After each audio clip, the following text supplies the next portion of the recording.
কোটা সংস্কারের দাবিতে আজ আবারও সড়কে নামবেন আন্দোলনকারীরা। বিকেল ৩টা থেকে সারা দেশে গুরুত্বপূর্ণ মোড়ে ব্লকেট কর্মসূচি চলবে।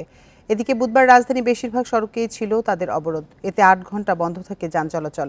আন্দোলনকারীরা জানান, নির্বাহী বিভাগের স্পষ্ট ঘোষণা ছাড়া কর্মসূচি বন্ধ করবেন না তারা। নগদের কাছে সব গ্রাহকই প্রিয়, তাই তো সারা দেশে ক্যাশ আউট চার্জ সবচেয়ে কম। গত ৫ জুন সরকারি চাকরিতে কোটা পদ্ধতি পুনর্বহালের রায় দেয় হাইকোর্ট। এরপরেই শুরু হয় শিক্ষার্থীদের আন্দোলন। বুধবার হাইকোর্টের রায়ে ১ মাসের স্থগিতাদেশ দেয় আপিল বিভাগ।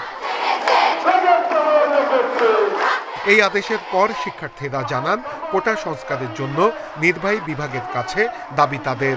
সেখান থেকে সুস্পষ্ট ঘোষণা না আসা পর্যন্ত আন্দোলন চলবে। নির্বাহী বিভাগের কাছে আমরা সকল গ্রেডে কোটা সংস্কার চাচ্ছি সংবিধান অনুযায়ী। কোটা সংস্কারের দাবিতে বুধবার দিনভর রাজধানীর ফার্মগেট, পল্টন সহ গুরুত্বপূর্ণ অনেক মোড়ে সড়ক অবরুদ্ধ করে রাখেন ঢাকা বিশ্ববিদ্যালয় সহ বিভিন্ন প্রতিষ্ঠানের শিক্ষার্থীরা।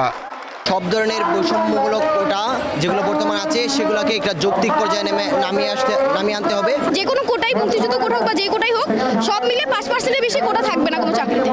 ৮ ঘন্টা পর সন্ধ্যায় অবরোধ তুলে নেন শিক্ষার্থীরা। এছাড়া বৃহস্পতিবার বিকেলে সারা দেশে আবার ব্লকেট কর্মসূচির ঘোষণা দেন।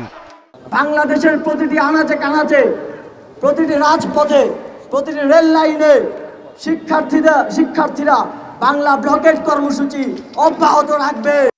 শিক্ষার্থীদের এই কর্মসূচিতে ব্যাপক ভোগান্তিতে পড়তে হয় সাধারণ মানুষকে।